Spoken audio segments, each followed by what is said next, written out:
Kung isa kang panday at hanggang ngayon is nagmamanual ka pa rin sa pagbubutas ng mga kawayan na tinatrabaho mo, mga kahoy, or nagmamanual ka pa rin sa pagliliya, well, kung meron ka lang din namang enough budget, mag-avail ka ng ating oscillating power tool na to.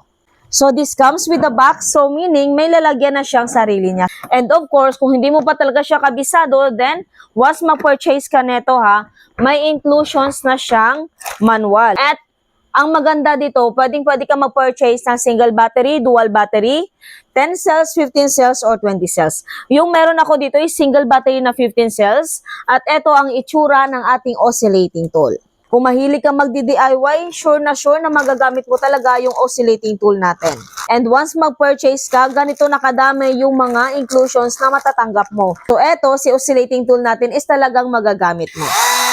So brushless motor na rin ito, so mas less maintenance na siya.